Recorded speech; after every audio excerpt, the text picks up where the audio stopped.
Right now, somewhere in the world, a phone is ringing, and someone is being paid to end a life. Forget what you saw in movies. No snipers on rooftops, no secret assassin organizations. The reality is uglier.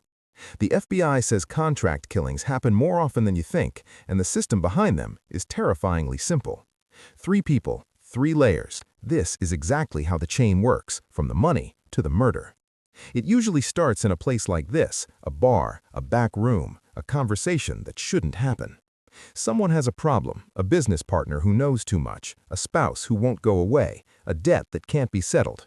The client never wakes up one morning and decides this. It builds for months, desperation, anger, then a decision. He doesn't Google it, he doesn't go online. He calls someone he trusts, someone connected. The first meeting is never about the job, it's about trust. Can I trust you to make this happen and keep quiet? The average contract hit costs between $5,000 and $50,000, cash only, always cash.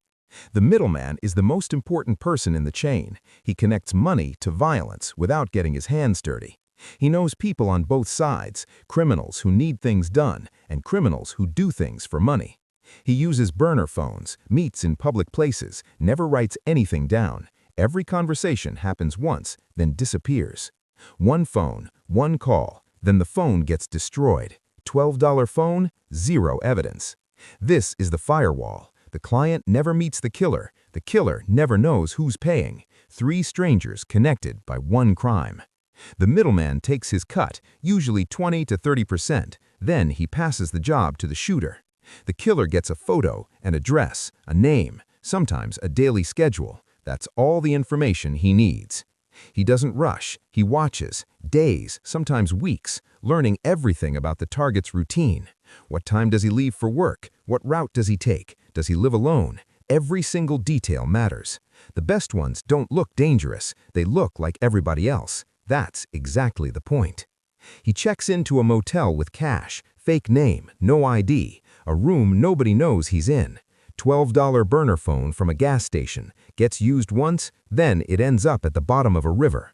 The weapon is never registered, bought off the street months earlier, from a completely different state, untraceable. Gloves on, no jewelry, no visible tattoos, nothing a witness could describe to a sketch artist later. Most hits happen between 5 and 7 a.m. The streets are empty, the world is still asleep, nobody's watching. The target walks outside, same time as every single morning. Routine is what gets people killed. It happens fast, 3 seconds, maybe less. Most targets never even see it coming. He walks away, doesn't run. Running attracts attention. He disappears into the morning like a ghost. Within 30 minutes, he's on a highway heading to another city, blending into traffic, just another commuter. The weapon gets dumped, the clothes get burned, the car goes back to wherever it was stolen from. 2 hours later, he's eating breakfast at a diner 100 miles away. Pancakes and coffee, just another guy. One call to the middleman, 2 words, it's done. Then the payphone gets wiped clean, and he walks away. The middleman confirms the job to the client. The second half of the payment changes hands. The chain is complete.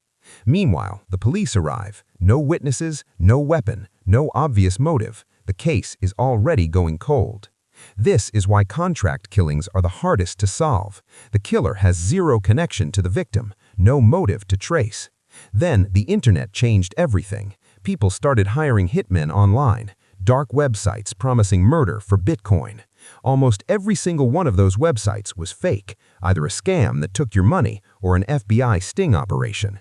Hundreds of people got arrested. They thought they hired a killer. They actually hired a federal agent pretending to be one.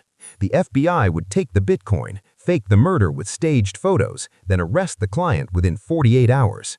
Solicitation of murder, 25 years to life in federal prison, even though nobody actually died. You paid $50,000 to end someone's life. Now you are spending the rest of your own life in a concrete box. But even without the internet, the old way falls apart too, because in the criminal world, everybody eventually talks. The middleman gets arrested for something else. He cuts a deal, gives up the client, gives up the shooter. Everyone falls. One weak link breaks the entire chain. The client, the middleman, the killer. All 3 end up in the same place.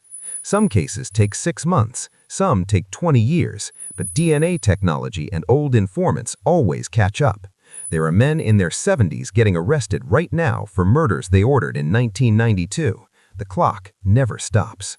So here's the truth about this world. There is no clean hit. There is no perfect crime. It doesn't exist.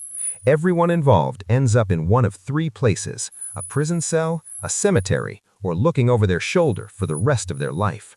And somewhere right now, on a street that looks exactly like yours, a phone is ringing. The only smart move is to never answer it.